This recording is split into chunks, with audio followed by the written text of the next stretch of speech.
शाम का समय मंदिर जाने का होता है, इसके सिवाय हम मंदिर नहीं जा सकते।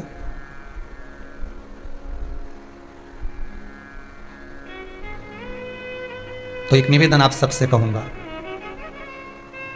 पहले तो मंदिर बताओ कि किस मंदिर में जाने की बात कर रहे हो।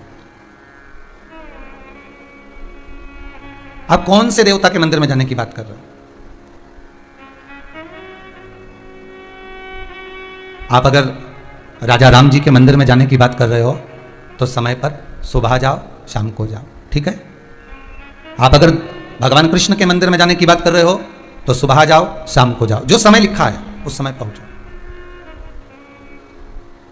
आप दत्त भगवान के मंदिर में जाने की बात कर रहे हो तो सुबह जाओ, शाम को जाओ। आप गणेश जी के मंदिर में जाने की बात कर रहे हो तो सुबह जाओ, शाम को जाओ, मना नहीं। आप जितने भी देवता हैं, बहुत ध्यान से सुनिएगा, आस्था चैनल के जितने श्रोता भाई बहन कथा सुन रहे हैं, बहुत ध्यान से सुनिएगा महाराज, बहुत अच्छी कथा, बहुत सुंदर प्रश्न है कि मंदिर क्या हम सवेरे और शाम को ही जा सकते हैं? तो आपसे निवेदन है, जिस बेटे ने ये प्रश्न करा है, आजकल के जो नवयुवक बच्चे हैं बहुत अच्छे प्रश्न करते हैं, ऐसा नहीं है, अगर सही उनको जवाब मिलना भी चाहिए। आप अगर गणेश जी के मंदिर जा रहे हो, राम जी के मंदिर जा रहे हो, आप कृष्ण के मंदिर जा रहे हो, आप दत्त भगवान के मंदिर जा रहे हो, आप किसी अन्य देवता के मंदिर जा रहे हो, तो सुबह और शाम जाइए।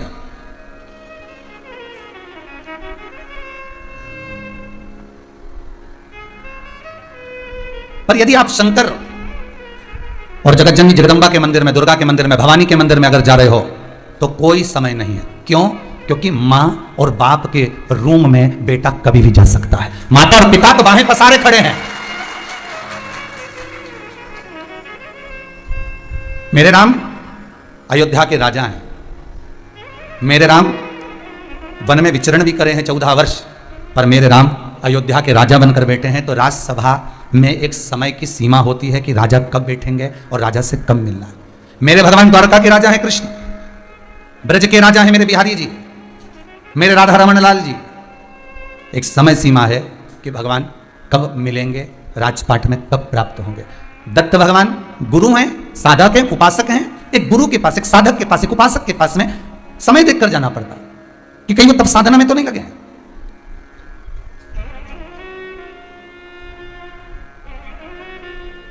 गणेश जी महाराज बुद्धि के देवता हैं।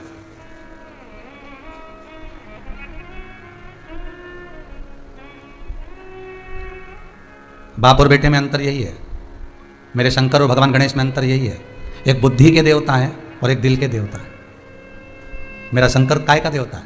अरे जम के तो बोलो, दिल का, हृदय का। इसलिए कुंवारी कन्या भी अगर शादी के लिए किसी देवता की पूजन कर रही है, पड़ोसन बोल रही है, नातेदार बोल रहे हैं, रिश्तेदार बोल रहे हैं, कुटुंब वाले बोल रहे हैं, कबीले वाले बोल रहे हैं, तो क्या किसकी पूजन करना? शंकर जी की करो। किसकी पूजन करना? माता जी की पूजन करो। किसकी पूजन करना? भोलेनाथ जी की पूजन करो। 16 सोमवार का व्रत कर लो, सावन के महीने का पूजन कर लो, शंकर जी का ये उपास कर लो, प्रदोष का ये व्रत कर लो, साध लो, ये उपास, ये दान, तो जितने भी करेंगे यहाँ हृदय जुड़ा हुआ है।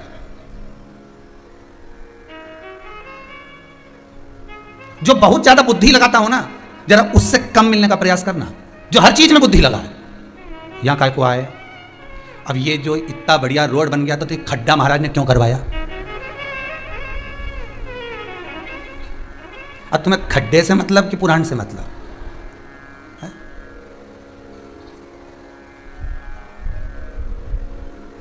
हर चीज में जो बुद्धि लगा है उससे थोड़ा सा दूरी बनाकर चलना। और जो हर चीज में दिल लगाकर बात करे, प्रेम से। दो बहनें होती हैं, जब 4-5 बहनें होती हैं ना, एक बहन बुद्धि से काम ले, हर जगह बुद्धि लगाए, कितने की साड़ी लाई तो इतने की तो हमारा भोपाल में ही मिल जाती, बता, और तू इतनी महंगी ले आई, तार की तो यहीं मिल। हर चीज में बुद्धि लगाए, और उसको दिल नहीं दिख रहा कि बहन लेके आइए, तेरे लिए लाइए, दिल से लाइए, हृदय से लाइए, चित्त से लाइए, तो उसकी कीमत आंकने की क्या जरूरत है कि कितने की लाई? क्या पूछना अपने को?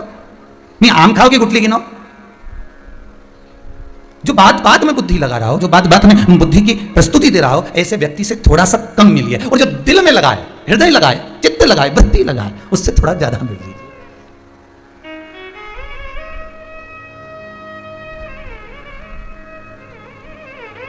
ना कुछ घट गया होता, ना कुछ लुट गया होता, जो तुमने क्रोध में कहा, यदि वही प्रेम से कहा होता।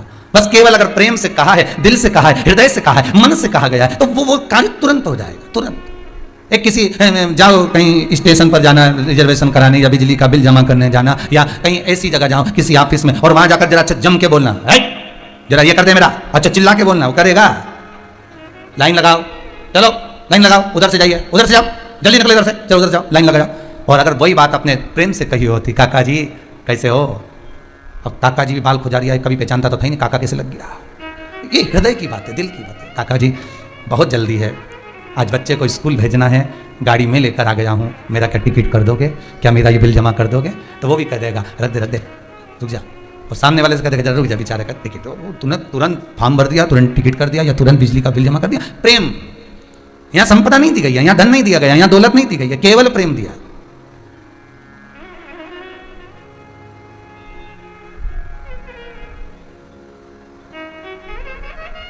मेरा शिव अगर कुछ देता है तो केवल दिल देता है। ब्रह्मा जी तो खुद परेशान इनसे खूब। कोई शंकर जी के मंदिर में आया हो, नरसिंह मेहता रोता रोता आया तो नरसिंह मेहता का भला कर दिया, नामदेव जी आए तो उनका भला कर दिया, तुकाराम जी आए तो उनका, रामकृष्ण परमहंस जी आए तो उनका। जो शंकर जी के पास पहुंच गया, नैनों में नीर भरकर शिव के पास जाकर जो कहा गया, शंकर के पास जाकर अनुमोदन किया गया, बस उसने, मेरे शिव ने देख लिया कि ये दिल से करा, ये हृदय से करा, इस चित्त वृत्ति लगाकर इस मन से मेरे को पुकार रहा है, तो शंकर ने देरी नहीं करी। भगवान देरी नहीं करे, ये मेरे को पुकारा, हृदय से पुकारा।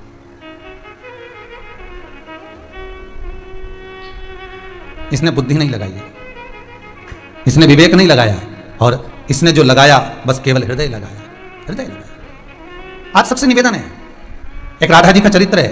एक बार भगवान कृष्ण ने राधा जी से कहा, राधा मुझे वो देना जो मेरे पास में नहीं है। पार्वती जी शंकर जी से कहती है तुम्हें चाहिए क्या? शंकर जी कहते हैं मुझे वो देना जो मेरे पास में नहीं है। राधा कृष्ण दोनों के संवाद में भगवान कृष्ण कहते हैं, राधा मुझे वो दे दे जो मेरे पास में नहीं है। तो राधा जी की सखी ललिता जी बोली, भगवान के पास में, भगवान को सबसे ज्यादा प्रिय वस्त्र है, पीतांबर है, अंबर है, एक काम करते भगवान को पीतांबर दे देते। भगवान बोले तुम्हारे पीतांबर का करूंगा क्या, क्या करूं तुम्हारे पीतांबर का? एक उंगली उठाई थी, नानी बाई का 56 करोड़ का मायरा भरकर आया था। दूसरी उंगली उठाई तो द्रौपदी को 9,999 साड़ी दिया आया था। मेरी तो खुद फैक्ट्रियां चल रही, तुम्हारी साड़ी का करूंगा क्या, तुम्हारे वस्त्र का करूंगा क्या, मुझे पीतांबर चाहिए नहीं। फिर किसी ने कहा भगवान को रतन बड़े प्रिय हैं, सोना चांदी बड़ा प्रिय है, तो भगवान को रतन दे देना चाहिए। भगवान ने कहा तुम्हारे रतन का करूंगा क्या? जब भगवान विष्णु के साथ में लक्ष्मी जी का विवाह किया गया, समुद्र देवता ने जब कन्यादान करा, लक्ष्मी को ब्याया, तो समुद्र देव अपनी बेटी को जब ब्याहे थे, लक्ष्मी को ब्याहे थे, तो कितने रतन दिए होंगे विचार कर देखिएगा। तो मेरे को रतन तो पहले से पड़े हुए हैं और लक्ष्मी मेरे चरणों में पड़ी है, तो ना तो मुझे लक्ष्मी चाहिए, ना मुझे रतन चाहिए, ना मुझे पीतांबर चाहिए। तो किसी ने कहा भगवान को भोजन अच्छा लगता है, भगवान को 56 भोग दीजिए। भगवान के तुम्हारे भोजन का क्या करूंगा? आधा चावल का दाना द्रौपदी की यहाँ खाया था, 10,000 ब्राह्मण का पेट भर दिया था ऋषियों का। अगर पूरा की पूरा एक गासा खा जाता हूं तो पूरी पृथ्वी का पेट भर देता हूं, इतनी सामर्थ्यता रखता हूं। क्या करूं तुम्हारे भोजन का? ना मुझे पीतांबर चाहिए, ना मुझे अंबर चाहिए, ना मुझे रतन चाहिए, ना मुझे लक्ष्मी चाहिए, ना मुझे भोजन चाहिए। तो इतने में दूसरी बोली फिर चाहिए क्या? तो इतने में राधा तो नहीं बोली, तब ललिता जी बोली, इसका दिल राधा जी ने चुरा लिया, मेरे कान्हा का दिल राधा जी ने चुरा लिया। इसलिए भक्त अगर भगवान को कुछ देना तो अपना दिल दे देना, मन दे देना, चित्त दे देना, वृत्ति दे देना। आप भगवान को अपना हृदय दे दीजिए, दिल दे दीजिए, मन दे दीजिए, अपनी चित्त वृत्ति दे दीजिए। और हम क्या करते हैं, भगवान को सब कुछ देते हैं पर फोन पर कहते हैं दिल तो तुझ में लगा है।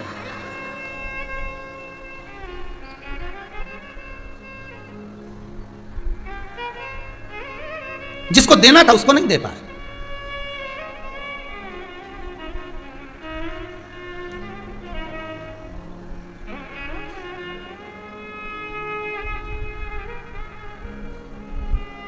बेटा और बेटी दोनों में बहुत अंतर है, इतना अंतर है बेटा और बेटी में, इतना अंतर है कि दुनिया का कोई अच्छा कथाकार भी इस अंतर को समझा नहीं सकता। एक अंतर तुम देख लो कि बेटी शादी होने के बाद मम्मी से इतनी बात करे और छोरा शादी होने के बाद बाहर चले जाता है तो वो अपनी माँ को फ़ोन लगाकर क्यों नहीं कहता मम्मी आज मैंने यहाँ का काम कर लिया है पर तेरी बहुत याद आ रही है, बहुत याद। 4 रोटियां होती हैं, रोटी बनाने वाले भी 4 तरह के होते हैं, 4 तरह की रोटी होती है। पहली रोटी माँ बनाती है, वो रोटी होती है वात्सल्यता की, वो रोटी होती है करुणा की। बेटा जब खाता है पेट तो भरा जाता है मां के हाथ की रोटी से, पर मन नहीं भरा पाता। दूसरे नंबर की रोटी होती है पत्नी बनाती है, उसमें त्याग होता है, उसमें समर्पण होता है। पति खाता है पेट भी भरा जाता है, मन भी भरा जाता है। तीसरे नंबर की रोटी होती है घर की बहू और बेटी बनाती है, उसमें स्नेह जुड़ा होता है, उसमें स्नेह जुड़ा है। और चौथे नंबर की रोटी है जो घर में दासी बनाती है, कोई नौकरानी चाकरानी, कोई बाई, कोई भाई, कोई आया, रोटी बनाई, चौथे नंबर की रोटी वो है। ना तो उसमें पेट भराया और ना उसमें मन भराया, केवल खाना इसलिए है क्योंकि मैडम को ऑफिस जाना है, तो वो जो बनवाएगी वो खाना पड़ेगा, अपने को भी जाना है, टाइम नहीं है, तो यहाँ समय नहीं है तो खाना बनाने वाली लगी हुई है, वो बनाएगी। पर कितनी सुंदर बात गर्ग संहिता के अंदर लिखी और कितनी सुंदर बात भविष्य पुराण के अंदर लिखी कि भले कितने भी वीआईपी बन जाओ, कितनी भी नौकर तुम्हारे यहाँ काम करें, कितने भी चाकर तुम्हारे यहाँ काम करें, भले तुम्हारे चरण दबाने वाले लगे हों, पाँव में चप्पल पहनाने वाले लगे हों, भले तुम्हारा थूक झेलने वाले खड़े हों, पर यहाँ पर भविष्य पुराण कहती है जिस कक्ष में रसोई घर में भोजन बनता है उस रसोई घर में भले रोटी बनाने वाली बाई लगी हो, पर निवेदन भविष्य पुराण करती है कि घर की बहू बेटी या माता को सब्जी तो अपने हाथों से ही बनाना चाहिए, भले रोटी को ही बनाए। कितने भी नौकर लगे हो, कितने भी चाकर लगे हो, कितने भी आपके कर्मचारी लगे हो और कुछ भी करे, वो रोटी बनाकर जाए, उससे कह दो सब्जी मत बनाना, सब्जी हम बनाएंगे, दाल हम बघारेंगे, तो उबाल दे, बघारेंगे हम। क्यों? केवल रोटी अकेली नहीं खाई जाती, काय से खाई जाती है? सब्जी से। उसने किसी भी भाव से रोटी बनाई हो, कुड़ कुड़ के बनाई हो, चाहे घर से टेंशन लेके आके आटा उसन के रोटी बनाई हो, वो कैसी भी बनाएगी। और तुम पति को परसोगे तो भोजन परसने में जो सब्जी बनाई है आपने, जो दाल बघारी है, जो चटनी बनाई है आपने, जो भी कुछ पदार्थ बनाया है, सामग्री बनाई है, उसमें तुमने प्रेम से बनाया कि मैंने आज अच्छे से बघारी है, बहुत जोरदार बघारी, दिल से बघारी। तो जब वो रोटी किसी काम की नहीं, बस वो सब्जी में गई, डूब गई, और डूबी तो उसका जो स्वाद है, उसका जो प्रेम है, उस रोटी को संजोकर तुम्हारे उधर तक पहुंचा दिया। तो भविष्य पुराण कहती है बनवाओ जो बनवाना है तुमसे, मना नहीं, सारा काम करवाओ नौकर चाकर से, मना नहीं, पर रोटी भी बनवाओ, मना नहीं, पर सब्जी प्रयास करना।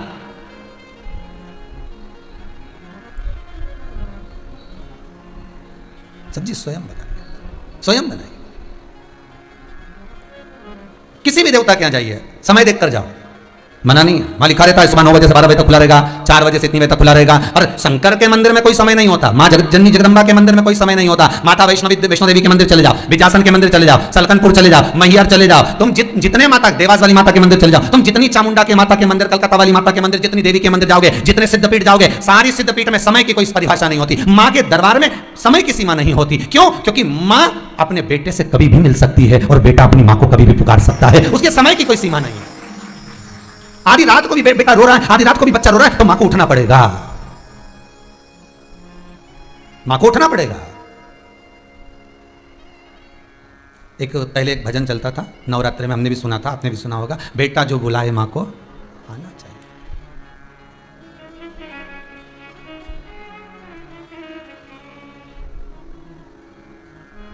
बेटा जो बुलाए मां को आना चाहिए।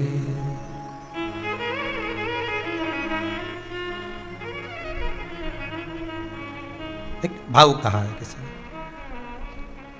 चित्त जुड़ा है वहां, शिव और जगदम्बा, माता पार्वती, माँ शेरा वाली, दुर्गा, भवानी माँ। माँ का मंदिर कभी बंद नहीं होता, पिता का दरवाजा कभी बंद नहीं होता, वहां कभी भी जा सकते, कभी भी। शिव के द्वार कभी भी जाओ। जिस बेटे ने प्रश्न करा है कि भगवान के मंदिर सुबह शाम ही जा सकते हैं, नहीं बेटा, भगवान कौन से हैं, देवता कौन से हैं और किसके यहां जा रहे हो, अंतर है, अंतर है। 3 मित्र आपस में झगड़ा कर लिए जंगल में जाके, एक राम जी को भजता था, एक कृष्ण जी को भजता था, एक शंकर जी को भजता था, तीनों झगड़ा कर लिए। तीनों बोले मेरा, एक बोले मेरे राम जी के बराबर कोई देवता नहीं, एक बोला मेरे कृष्ण जी के बराबर कोई देवता नहीं, एक बोला मेरे शंकर जी के बराबर कोई देवता नहीं, तीनों झगड़ा कर लिए। तो तीनों ने विचार करा, चल तू राम जी के बुला, तू कृष्ण जी के बुला, मैं शंकर जी के बुलाऊं, सबसे पहले कौन आए आज देख ले, बस जो पहले आएगा समझ लो बस वही देवता, ठीक है। अब तीनों ने झगड़ा, तो बच्चे तो आपस में झगड़ लेते हैं, तीनों ने झगड़ा कर लिया। एक चिल्लाकर बोला, हे अयोध्या के राजा, हे नरेश, हे अवधपति, हे जानकी पति, अयोध्या छोड़कर जल्दी आओ मेरे राम, राघव मैं आपको पुकार रहा हूं, जल्दी पधारो अवध नरेश, आइए। उसने पुकारा, भगवान नहीं आए। दूसरा चालू हुआ, हे द्वारकाधिपति द्वारकेश, हे द्वारका के नाथ, हे मथुराधीश, हे मथुरा के राजा, हे द्वारका के राजा, शीघ्र आओ, मुझे आपकी जरूरत है, भगवान पधारो। अब तीसरा बोला, कंकर को उठाया, शंकर भोला कहाँ है रे, इतने में तो भोला प्रकट, भोला सामने, भोला तो भोला, इन्हें कंकर उठाया, शंकर देखा ने भोला। वो तो तुरंत फिर आए राम जी, फिर आए कृष्ण जी, तो ये दोनों उनसे झगड़ा करने लगे, हमें सबसे पहले तुम्हें बुलाया, तुम क्यों नहीं आए? राम जी बोले तूने कहा था अयोध्या नरेश पधारो, तो नरेश कोई ऐसे ही आए? अवध का राजा जब चलता है तो सेना भी तो तैयार करना पड़ती है कि ऐसे ही प्रधानमंत्री यूं ही चल जाए? राष्ट्रपति प्रधानमंत्री को बुलाओ तो व्यवस्था तो करना पड़े ना, पहले से सेना में तैयार करो, साधो सब कुछ, मंच देखो, ये देखो वो देखो, नहीं 2-4 कुत्ता लेने घुमाओ, फिर देख के आओ कहीं कोई सामान तो नहीं पड़ा इधर उधर, तो कोई राजा ऐसी आ जाए? तो आपने कहा अवध नरेश आइए, अयोध्या के राजा आइए, तो राजा चलकर आएगा, सेना तैयार करेगा, एकदम कैसे आ जाएगा? और इतने में वो कृष्ण वाला बोले तो आप नहीं आए द्वारकानाथ? द्वारकानाथ बोले राजा हूँ, 16,108 रानियां हैं, सबके कमरे से निकलूं, द्वारका की सीढ़ी नीचे उतरूं, फिर सेना लूं, तैयारी करूं, फिर तो पहुंचूं। तो फिर इन्होंने राम जी और कृष्ण जी से पूछा, फिर ये शंकर जी इतनी जल्दी क्यों आ गए, तुम बताओ? तो दोनों राम और कृष्ण बोले ये सबसे ज्यादा फ्री है, ना तो ये नरेश है ना राजा है, हमें तो फिर भी निकल कर आने में टाइम लगता है, ये तो 24 घंटा घूमते रहते हैं, 24 घंटा। इनको तो पुकार आ जाए, राम मुस्कुरा कर कहते हैं, राम मुस्कुरा कर कहते हैं, इसलिए तो राम करें कि मैं भजन इनका करता हूं, कृष्ण कहते हैं मैं भजन इनका करता हूं। तो शंकर जी से पूछा फिर ये किसका भजन करते हैं? तो शंकर जी बोले मैं इन दोनों का करता हूं, मैं राम और कृष्ण का करता हूं। ये दोनों मेरे हृदय में बसते हैं। शिव कहते हैं ये मेरी नसों में, ये मेरे रोम रोम में, ये मेरी चित्तवृत्ति में, ये मेरे हृदय में बस, मैं राम और कृष्ण का भजन कर रहा, राम और कृष्ण शिव का भजन कर रहा। पुकारा जाए दिल से, हृदय से, चित्त। आपको फिर कहूंगा, जैसे प्रकट ऋषि एकांत में बैठकर तब साधना कर रहे हैं, इसलिए आपसे बार बार कहते हैं, बार बार इस व्यासपीठ से कहते हैं, जो मंदिर एकांत में है, जहां कोई नहीं जाता हो, उस मंदिर में जाकर एकांत में बैठकर एक बार भगवान से दिल की बात जरूर करना, हृदय की बात जरूर करना, उससे कहना जरूर, बाबा से एक बार निवेदन जरूर करना।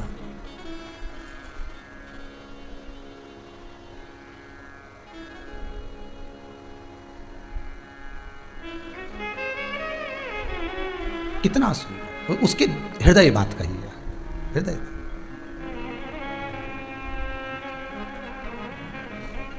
प्रकट ऋषि तब करने बैठे थे, वहीं पर एक डाकू आ गया जिसका नाम था अस्तिमाल। अस्तिमाल ने देखा सब दूर धन चुराया मैंने, ये ऋषि मंदिर में बैठकर तप कर रहा है, शंकर जी के मंदिर में बैठकर तप कर रहा है, मतलब इसके पास माल बहुत है, क्योंकि इतने दिन का बैठा है, क्या खा लिया होगा, तो कुछ तो होगा इसके पास में। ये अस्तिमाल इस प्राकट ऋषि के पास पहुंच गए, प्राकट ऋषि से जाकर बोले, ए बाबा, ए बाबा उठो। हिलाया बाबा को, बाबा हिलकर उठे, क्या क्या हो गया, कौन हो? मैं अस्तिमाल डाकू। तो प्रकट ऋषि ने कहा मेरे पास काहे के लिए आए हो? धन लेने के लिए आया हूं। कितना माल है तुम्हारे पास, अभी निकालो, जल्दी निकालो। प्रकट ऋषि बोले मेरे पास माल होता तो मैं यहां होता, यहां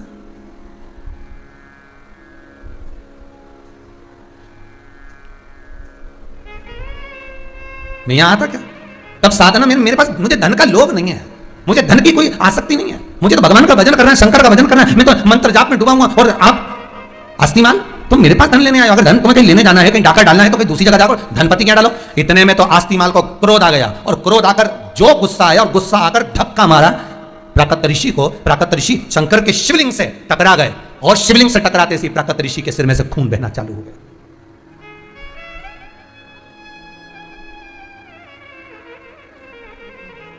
प्राकट ऋषि के सिर में से खून बहा। खून बहते ही, जैसे खून बहा, ऊपर मंदिर के शिखर में से सोने की 50 गिन्नियां नीचे गिरी, और गिरी। अस्तिमाल ने सोचा बता बुढ़ा कितना झूठ बोल रहा है, धन कहां से आया, यह कहां से आया? प्राकट ऋषि ने शंकर भगवान के शिवलिंग को पकड़कर कहा, भोलेनाथ यह क्या लीला रच रहे हो, मेरे सिर से खून बह रहा है, आप धन जड़ा रहे हो, अस्तिमाल को धन मिल रहा है, ये क्या लीला है, ये लीला है क्या, क्या लीला है?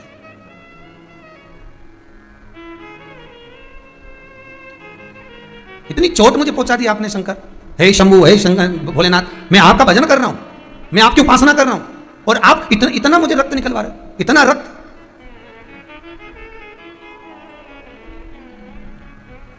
अस्तिमाल ने कहा बाकी की मुद्राएं और कहां है, जल्दी निकाल, नहीं तो मैं तुझे काट दूंगा, जल्दी बोल। भगवान शिव प्रकट हो गए शिवलिंग में से। प्रकट ऋषि को कहा, प्रकट तेरे और इस अस्थिमाल दोनों में अंतर है। यह अस्थिमाल पूर्व समय का बहुत बड़ा दानी था, इतना दान करता था, इतना पुण्य करता था, इतना सत्कर्म करता था, खूब दान दिया करता था, खूब भजन किया करता था, खूब स्मरण किया करता था।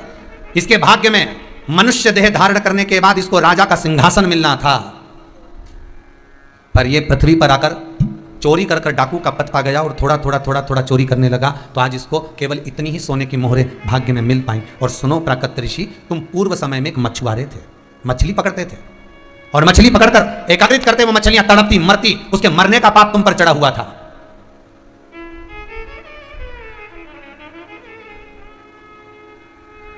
उसके मरने का पाप तुम पर चढ़ा हुआ था। ये खून जो तुम्हारे सिर में से निकला, ये तो थोड़ा सा निकला है। प्राकृत ऋषि, पूर्व समय में तुमने एक पुण्य कर दिया था, इसलिए तुम ऋषि का पद पा गए। वो पुण्य क्या था कि एक गाय का बछड़ा प्यासा तुम्हारे पास में आया और तुमने अपने पानी में से, क्योंकि तुम समुद्र के तट पर थे, वहां खारा पानी था, बछड़े को पानी पीना था, निर्मल जल नहीं था, तुमने अपने घड़े में से थोड़ा सा जल निकालकर उस बछड़े को पिला दिया था, इसलिए तुम्हें ऋषि का पद मिल गया।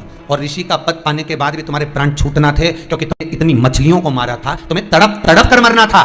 ये तो तुम्हारे सिर में जो चोट लगी है थोड़ी सी लगी है, पर एक काम हो गया, इस अस्थिमाल ने जो तुमको धक्का दिया उससे शंकर का शिवलिंग का स्पर्श हो गया, इसलिए तुमको थोड़ी चोट लगी, तुम्हारे प्राण नहीं छूटे। शिव महापुराण की कथा कहती है कि जब हम शंकर की कथा को श्रवण करते हैं, शिव महापुराण की कथा को सुनते हैं, शंकर का अनुमोदन करते हैं, श्री शिवाय नमस्तुभ्यम का जाप करते हैं, ओम नमः शिवाय जपते हैं, महामृत्युंजय मंत्र का स्मरण करते हैं, या शंकर को एक लोटा पानी चढ़ाते हैं, या एक बेलपत्र समर्पित करते हैं, तो यह विचार करना कि हो सकता है कि हमारे पूर्व का कोई पाप ऐसा हुआ होगा जिससे हमें दुख भोगना पड़ रहा होगा, पर आज हमने थोड़ा सा पुण्य कर कर उस दुख को काट दिया है, उस दुख को हमने समाप्त कर दिया।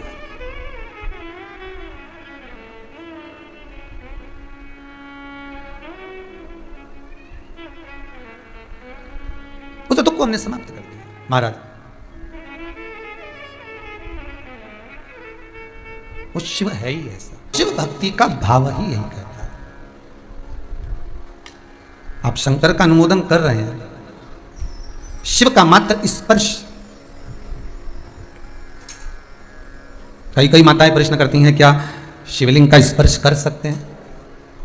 देखिए, एक प्रश्न बड़ा सुंदर, अच्छा है।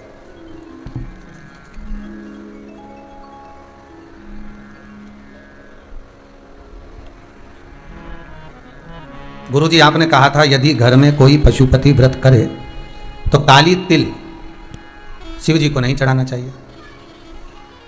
तो हम जो 6 अगस्त को पूजन करेंगे तो उसमें काली तिल चढ़ाएंगे, तो फिर चढ़ाएं कि नहीं चढ़ाएं? तो पहले तो ये बता, 6 अगस्त को सोमवार है क्या? नहीं है, नहीं? तो फिर जिस दिन पशुपति व्रत होता है सोमवार का, उस दिन नहीं चढ़ाना। ये नहीं कि तुम 5 सोमवार करोगे तो उस बीच में ही नहीं चढ़ाना। ये तो कहीं वर्णन। एक माता जी ने प्रश्न करा कि हम जो भगवान शंकर जी का शिवलिंग बनाएंगे तो उसका विसर्जन कहाँ करने जाएंगे? तो घरे कर लो, उसमें कौन सी दिक्कत? घर में अगर पास में कहीं नदी हो, तालाब हो, बावड़ी हो, कुंड हो, वहां जाकर विसर्जन करो। शिवरात्रि के दिन पूजन कर रहे हो, रात को विसर्जन करना है तो रात को कर सकते हो, और सवेरे जाकर विसर्जन करना हो तो सुबह कर सकते हो। अगर पास में नदी हो, तालाब हो, कुंड हो, सरोवर हो, बावड़ी हो, वहां कर लो। और अगर नहीं है तो एक बाल्टी में जल भरो साफ, और उसमें विसर्जन कर दो, और उस पानी को गमले में कहीं ले जाकर वृक्ष के नीचे डाल दीजिए, विसर्जन हो जाएगा। पर करो पूजन शिव की, बहुत जरूरी। स्पर्श मात्र शंकर का, मात्र स्पर्श शिव का।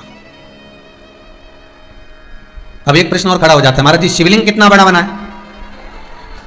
अब कितनी बार कहा, एक इस हाथ को जमीन पर रख के देख लो, थाली में रख के देख लो कि अंगूठे को खड़ा करो, हाथ को रख के देख लो। अब बस इसी अंगुष्ठ के बराबर में जलाधारी शिवलिंग सब इसी के अनुकूल होना चाहिए, इससे बड़ा नहीं।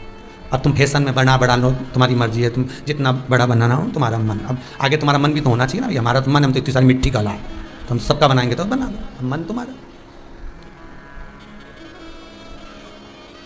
अब इतना बड़ा गणेश जी बिठाया तो लड्डू भी तो 2 किलो खिलाओ, सही है कि गलत है? बोलो तो जरा ईमानदारी से है। अब घर में इतने सारे देवता बैठे, शंकर जी, राम जी, हनुमान जी, गणेश जी, कुल देवी, कुल देवता, पितर जी, तो संतोषी माता, तो ये माता, तो वो पिता, ढेर सारे भगवान मंदिर के अंदर। मंदिर इतना सा, देवता इतने, सब खसक खसक के बैठे हैं। एक भी देवता को ड्रेस पहना दो तो दूसरे भी जाके टिक जाए। अब इतने देवता, अब इतने सारे देवता को अब भोजन कितना खिलाया तुमने? ईमानदारी से बोलना। शंकर जी, हनुमान जी, पार्वती जी, गणेश जी, दाई सुन का गणेश, बाई सुन का गणेश, फिर लक्ष्मी जी, फिर इसके बाद में लड्डू गोपाल जी, फिर ठाकुर जी, फिर राधा जी, फिर कृष्ण जी, फिर संतोषी माता, फिर घूमने गई थी तो बद्रीनाथ जी से बद्रीनाथ जी लाई थी, रामेश्वर गई थी तो वहां से रामेश्वर जी लाई थी, फिर जगन्नाथ जी गई तो वहां से जगन्नाथ जी लाई, फिर द्वारका गई वहां से द्वारका जी लाई, फिर सीओर आई तो उज्जैन चली गई, वहां से महाकाल जी लाई। अब इतना सारा देवता और इतनी सी शक्कर, इतनी सी शक्कर, और इतनी समझदार बनके बड़ी पल्लू वल्लू डाल के इतनी सी शक्कर लेके आई और भगवान के सामने रख के, जय जगदीश हरे, खाओ। अब गणेश जी भगवान शंकर से बोले हम खाएंगे, हनुमान जी बोले हम खाएं, राम जी हम खाएं। सब देवता आपस में झगड़ा करे, तो देवताओं ने भी सोच लिया इसने अपने को खाने के चक्कर में किचकिच कराई, अब जे किचन में जाए तो अपन भी किचकिच करा। तो ये किचन में पहुंची और सास के साथ जो किचकिच चालू हुई, तो सास भी सोचे हमारी तो ना जाने क्या है ऐसा हमारे घर में, समझ में नहीं आया गुरु जी, हम तो कितनी जगह पूछे समझ में नहीं आए कि जरा सी बात के पीछे सब बात बिगड़े तो सब झगड़ा हो जाए, तो उनसे कह दो शक्कर कम है, थोड़ा आइटम तो बड़ा। देवता इतने शक्कर इतनी से कितनी खाए सब, कितनी। हमारे यहाँ सब कुछ है गुरु जी, पर शांति नहीं, तो शांति हो कहां से? भगवान को तुम लोग बेवकूफ बनाओ। अगर रखो, साधो, पूजन करो, साध्य मनाओ, भगवान की आराधना कर रहे हो, दिल से कर रहे हो, तो फिर भगवान के साथ कपट क्यों कर रहे हो? पति की थाली अलग, पत्नी की अलग, जेठानी अलग, बड़ा छोरा अलग, बड़ी छोरी अलग, और भगवान इतना सारा एक।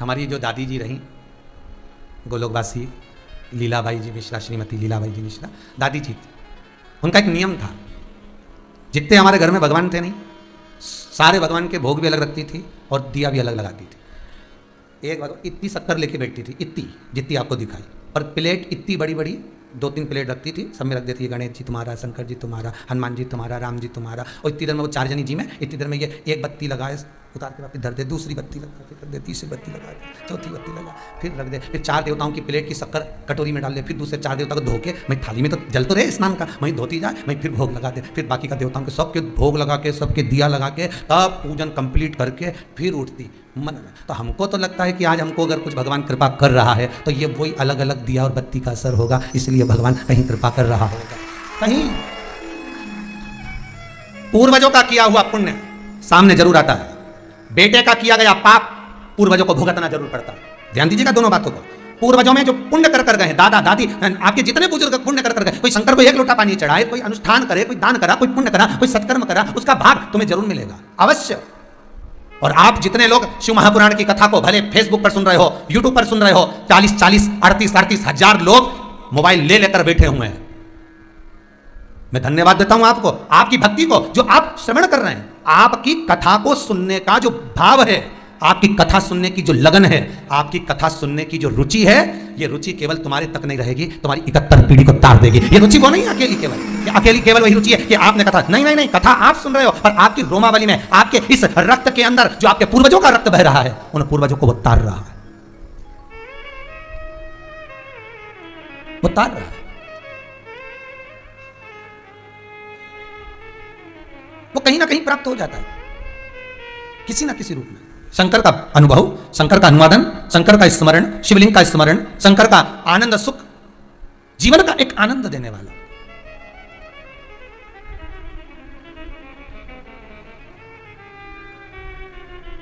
एक बार गोलोक धाम में भगवान कृष्ण, राधा दोनों विराजमान थे।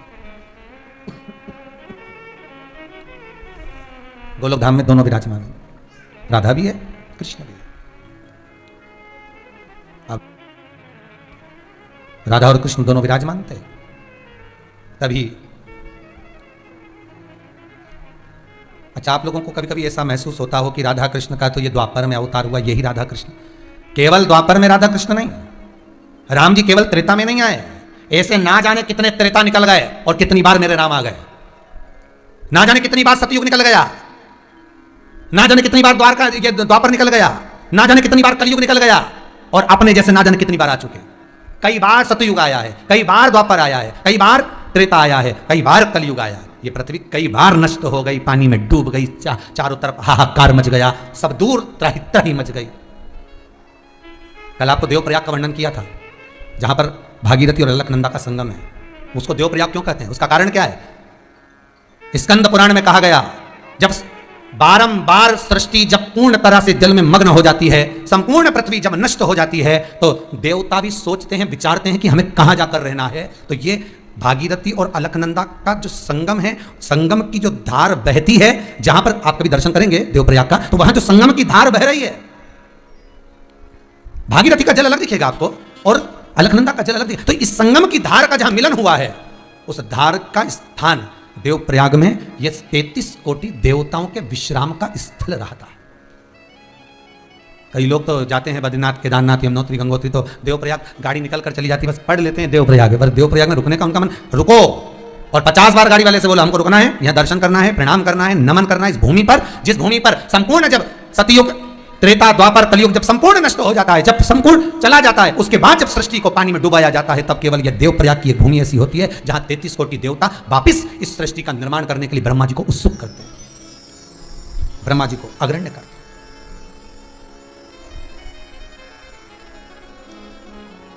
ये देवप्रयाग की भूमि सहज नहीं है महाराज। एक बार भगवान कृष्ण राधा जी के साथ में गौलोक धाम में बैठे हैं, और गौलोक धाम में राधा कृष्ण केवल यही नहीं, ऐसे कई राधा कृष्ण, कई बार भगवान मेरे राधा और कृष्ण का कई बार द्वापर में अवतार हो चुका, कई बार मेरे भगवान आ चुके। गौलोक धाम में राधा कृष्ण विराजमान थे। पूर्णिमा का दिन था, कार्तिक की पूर्णिमा।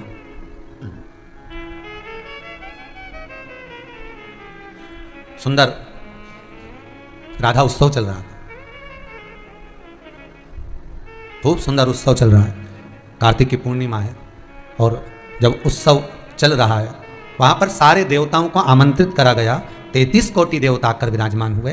33 कोटि देवता जब आकर विराजमान होते हैं, 33 कोटि देवता जब वहां आ जाते हैं, सिंहासनों पर जाकर बैठ जाते हैं, विराजमान हो जाते हैं, तब माता सरस्वती से कहा जाता है कि आप अपने स्वर को लगाइए और कुछ मनोरंजन का आनंद कराइए, आप गायन करिए।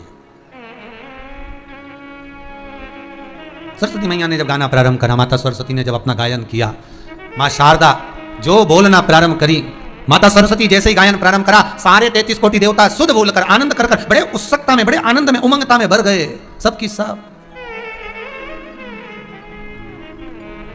भर गए। और जब सब आनंद में भर गए, सरस्वती मैया ने जब गायन बंद करा, सरस्वती मैया ने जब भजन गाना, गायन करना, वीणा बजाना जब बंद किया, तो बंद करते ही सारे देवताओं ने सरस्वती मैया को कुछ ना कुछ दिया। भगवान शंकर ने भी कुछ दिया, रत्न आदि प्रदान करे, कोई किसी ने कुछ दिया, सारों ने दिया। सरस्वती मैया बड़ी खुश, बड़ी आनंद में, आज मेरा कितना सम्मान हुआ, कितना सम्मान हुआ है।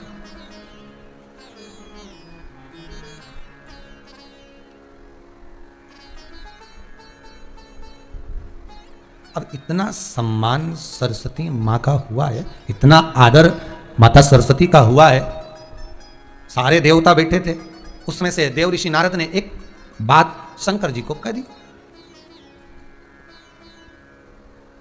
ये गंगा अवतरण की कथा है, गंगा शिव महापुराण चल रही है। गंगा का जल कैसे बना, ये वो कथा है।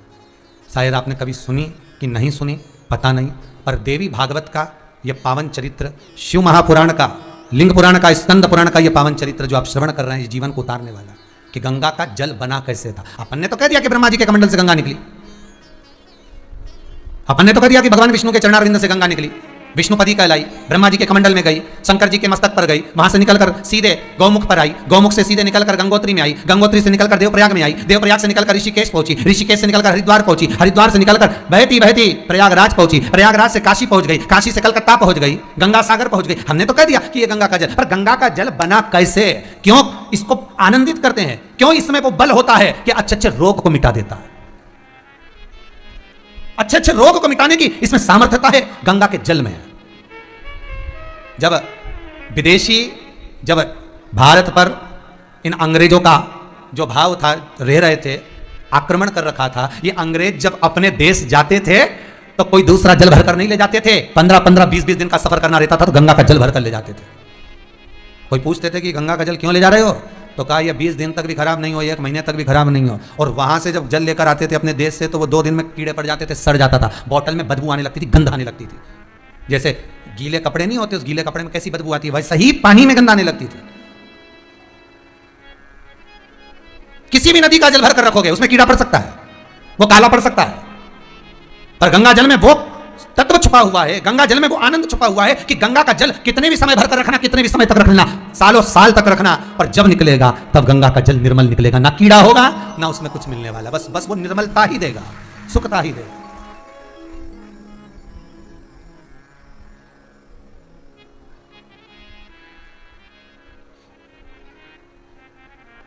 एक कोई विद्वान आया था और भाई वो उनको हो सकता है कि किसी से किसी को तकलीफ होती है, कई लोग रहते हैं ऐसे दुनिया में जिनको तकलीफ है, तो हमसे आकर प्रश्न करा, ये बताओ महाराज जी हमको आपसे प्रश्न करना। मैंने कहा बोलिए क्या प्रश्न करना। हमें ये पूछना है इतनी सारी दवाई बनती है वो असर नहीं करती, बाबा रामदेव जो दवाई बनाते हैं वो असर क्यों करती। हमने कहा बड़ा भारी प्रश्न किया तुमने दादा। हमको लग गया था कि ये बाबा रामदेव से थोड़ा बहुत, अब तो व्यापारी से ईर्षा भाव कहीं ना कहीं, तो इनकी दवाई इतना काम क्यों करती है। तो हमने एक ही सटीक बात की, देख भैया उनकी जितनी भी फैक्ट्री है नहीं, जितनी भी काम करे हुए वे हरिद्वार से करे। हरिद्वार में क्या है, गंगा, गंगा के जल में वो तत्व छुपा है कि उसका पानी जिसमें मिलेगा औषधि काम कर जाएगी और उसका कल्याण अपने आप हो जाएगा। तो वहां से निकला है ना। जल भी तो देखो कौन सा मिलाया जा रहा है, अगर कुछ मिलाया भी होगा तो थोड़ा बहुत तो जल, अगर किसी पत्ती को धोया होगा तो गंगा के जल में धोया होगा, किसी जड़ी को धोया होगा तो गंगा के जल में धोया होगा, किसी पदार्थ को धोया होगा तो गंगा के जल में धोया होगा। गंगा के जल में जो चीज डाल दी वो अमर तत्व देती है, अमर तत्वता रहती है। धार में एक हमारे इंदौर में सराफा वाले हैं, उनकी सास ससुर धार में रहते हैं। धार में रहते हैं तो उनके ससुर जी को हो गया कैंसर। डॉक्टर ने कह दिया इनका कीमो चालू करना है, इनको कीमो होना है, इनका कीमो चालू करना है, कैंसर है और बड़ा भारी हो चुका है, लास्ट स्टेज पे पहुंच चुका है, ऑपरेशन करना पड़ेगा, ये करना पड़ेगा। पत्नी शिव की भगत थी, शंकर की उपासक, उसने कहीं शंकर की कथा में पढ़ लिया होगा कि गंगा के जल में वो तत्व छुपा है कि अच्छी अच्छी बीमारी को भी ठीक कर सकता है। पत्नी ने कुछ नहीं कराया, सीधे हरिद्वार चली गई, एक कमरा किराए का ले लिया, 4 महीने वहां रुकी, गंगा के जल में बैठती पति को लेकर, उसी जल को पिलाती, उसी जल का आचमन, वहीं बैठकर मंत्र का जाप, श्री शिवाय नमस्तुभ्यम, ओम नमः शिवाय, महामृत्यु, जो जपना गंगा के सामने उसी जल का पान करना, भोजन भी उसी जल से निर्माण करना, उसी जल का प्रयोग करना। वो 4 महीने बाद जब वापिस आई और जांच करवाई तो कैंसर समाप्त था महाराज, कैंसर समाप्त हो गया था। जल की महत्वता को पहचानिए कि उस जल में ऐसा क्या है, गंगा के जल में ऐसा क्या छुपा है। गंगा के जल में 33 कोटि देवता भी जिस जल में स्नान करने को तरसते हैं, वो जल कोई साधारण नहीं हो सकता। गंगा का जल तो निर्माल्य है ना। निर्माल्य का मतलब जानते हो, भगवान पे चढ़ा हुआ फूल जो उतर जाता है वो क्या कहलाता है, निर्मल। जो भगवान से उतर गया वो निर्मल। तो गंगा का जल तो निर्माल्य है, शंकर की जटा में से निकल रहा है, शिव पर से चढ़ के निकल रहा है। जब शंकर जी पे से उतर कर निकल रहा है, शिव पे से चढ़ के निकल रहा है, तो फिर उसको तो भगवान राम को स्नान नहीं कराना चाहिए, फिर भगवान कृष्ण को नहीं नहलाना चाहिए, फिर देवी देवता को नहीं नहलाना चाहिए। पर 33 कोटि देवी देवताओं को गंगा के जल से प्राण प्रतिष्ठा का समय हो, चाहे अभिषेक हो, चाहे अनुष्ठान हो, 33 कोटि देवी देवता को गंगा के जल से स्नान कराया जाता है, गंगा के जल से नहलाया जाता है। क्यों, भले निर्माल्य हो पर गंगा का जल वो आनंद है क्योंकि 33 कोटि देवताओं के आनंद सुख से प्रकट हुआ है। ये देवी भागवत का प्रसंग है, राधा और कृष्ण बैठे हुए हैं अपने गौलोक धाम में। ये केवल अभी की कथा नहीं, कई द्वापर की पहले की, कई सतयुग, कई निकल गए त्रेता, कई द्वापर निकल गए। उस समय राधा कृष्ण अपने गौलोक में विराजमान थे और उस समय पर 33 कोटि देवता बैठे राधा उत्सव का आनंद ले रहे थे। तभी उसी समय पर सरस्वती ने गायन किया, सबने सब कुछ दिया सरस्वती को। देवर्षि नारद तो नारद थे, देवर्षि नारद जी ने कह दिया कितना सुंदर गाती है सरस्वती, कितना सुंदर। 4-5 गाने वाले बैठे हों, या 4-5 विद्वान पंडित बैठे हों, या 4-5 अच्छे सुनार बैठे हों, या 4-5 अच्छे कपड़े सिलने वाले बैठे हों, या 4-5 समझ जाओ कटिंग करने वाले खवासदा बैठे हों, 4-5 अच्छे विद्वान कोई भी बैठा और उनके सामने तुम एक की तारीफ कर दो ना दूसरे का मुंडा उतर जाए। मतलब हमें तो कटिंग करना ही नहीं आता, मतलब हमें तो कुर्ता ही सिलना नहीं आता, मतलब हमको तो गाना ही नहीं आता, यही गवैया आया। अब नारद जी ने कह दिया कितना सुंदर गाई सरस्वती। पार्वती जी बैठी थी शंकर जी के बाजू में, शिव जी से बोली इसको सिखाया किसने। सरस्वती को जब स्वर नहीं आते थे तो श्री सेलम के उस पर्वत पर मेरे देव अधिदेव महादेव मल्लिकार्जुन के रूप में जब कार्तिकेय से मिलने जाते थे तो सरस्वती को सिखाने के लिए जाते थे। कार्तिकेय से तो केवल मिलना एक संवाद की बात थी, सरस्वती को स्वर दिया, सरस्वती को नृत्य सिखाया। इसलिए आज भी सरस्वती पूजन में सरस्वती की पूजन नहीं नटराज की पूजन होती है।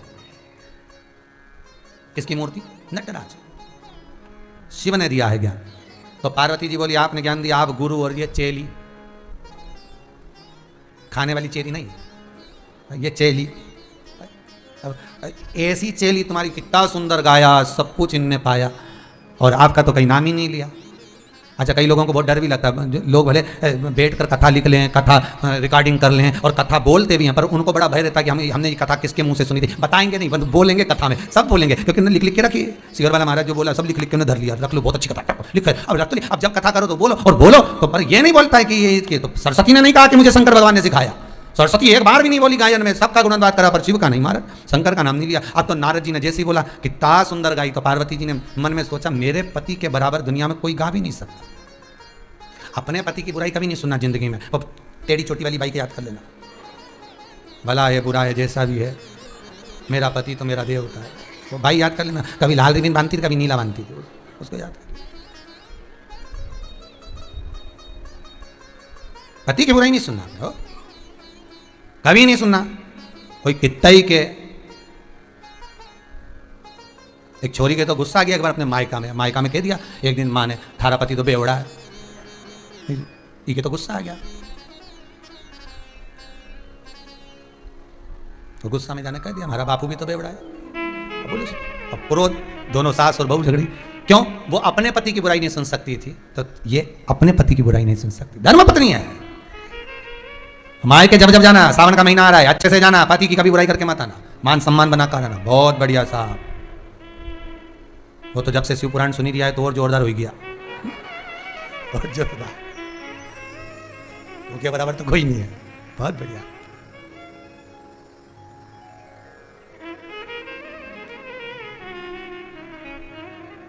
एक तो गाने याद करना पड़ेंगे मेरे को भी, भला है बुरा तो देखना पड़ेगा। तो अब इतना भाव से बोले, बुराई नहीं सुनोगे हो। पार्वती जी ने शिव जी से कहा, भोलेनाथ जी से, बाबा मेरा ओघड़दानी, मेरा त्रिकालदर्शी कैलाशी शिव, मैंने कभी नहीं सुना आपके मुख से गायन और आपका नृत्य नहीं देखा। शंकर भगवान मन में सोचे मेरा नृत्य देखेगी तो इस सब भग जाएंगे जितने बैठे, जितने 33 कोटि देवता कुर्सी लगा के बैठे थे सिंहासनों पे, एक नहीं दिखेगा। एक पांव पटके तो इधर का गया, इधर पटका तो इधर का गया। शिव जी बोले नृत्य तो नहीं दिखाऊंगा, पर गायन की बात है तो गाऊंगा। शंकर भगवान ने उठाया डमरू, और जो भोलेनाथ जी ने डमरू बजाया, जो डमरू बजाया, डमरू की धुन सुन के सावन भी आया, सावन भी आया हमारी जी के लाया, धीमा बजाओ भोला डमरू धीमा बजा। भगवान शिव ने जो डमरू का नाद करा, ऐसा डमरू बजाया और ऐसा भगवान गायन करना प्रारंभ करा, ऐसा भजन भगवान शंकर ने ऐसी गायकी करी, ऐसी गाया, ऐसा गाना चालू करा।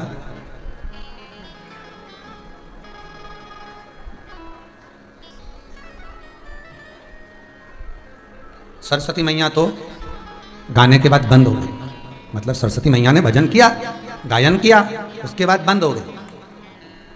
और शिव जी, दो तरह की भजन संध्या होती है, तुम्हारे यहाँ भी हुई होगी, समझ लो जरा दोनों तरह की। एक भजन संध्या होती है जिसमें बढ़िया बढ़िया कलाकार आते हैं, सब माइक ले लेके खूब जोरदार नाच गा के, जोरदार बाल माल हिला हिलू के, और अब हमारी तो है ही नहीं, तो जोरदार अच्छी बढ़िया जुल्फे मुल्फे हिला हिलू के नाच के गा के चले जाओ। एक भजन संध्या तो वो, और जितने वो नहीं गाते तुमसे ताली बजा बजा के तुम्हें निपटा जाते हैं, और खुद गाए ना माइक तुम्हें लगाए। अब समझ में नहीं आया, 10,000 का लिफाफा इनको मिलेगा और हमसे गवा गवा के मार दे रहा। अब भजन वो थोड़ा सा गाए, अपन से ज्यादा गवा है। अब माइक ले उनके मुंह में, फिर माइक ले अभी चला गा गा के उसी का गला फट गया जो पास में बैठे थे। जितने लोग आगे बैठे थे ना स्टेज के सामने, उन्होंने माइक लिया, उसके मुंह में दिया। तो जो आगे बैठा था ना, उठ के सीधे जिसने भजन संध्या कराई थी उसके पास गया और जाके बोला इसको 5,000 का लिफाफा देना, 5,000 का हमें दो, आधा हमने गाया, आधा हम गा लिफाफा था।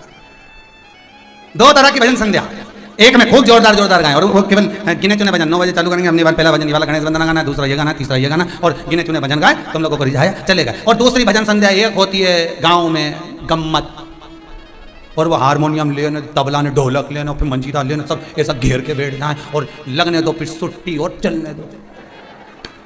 अब बोलो कौन सी भजन संध्या पहले बंद होगी? वो अब कौन सी भजन संध्या पहले बंद होगी बोलो? वो की है।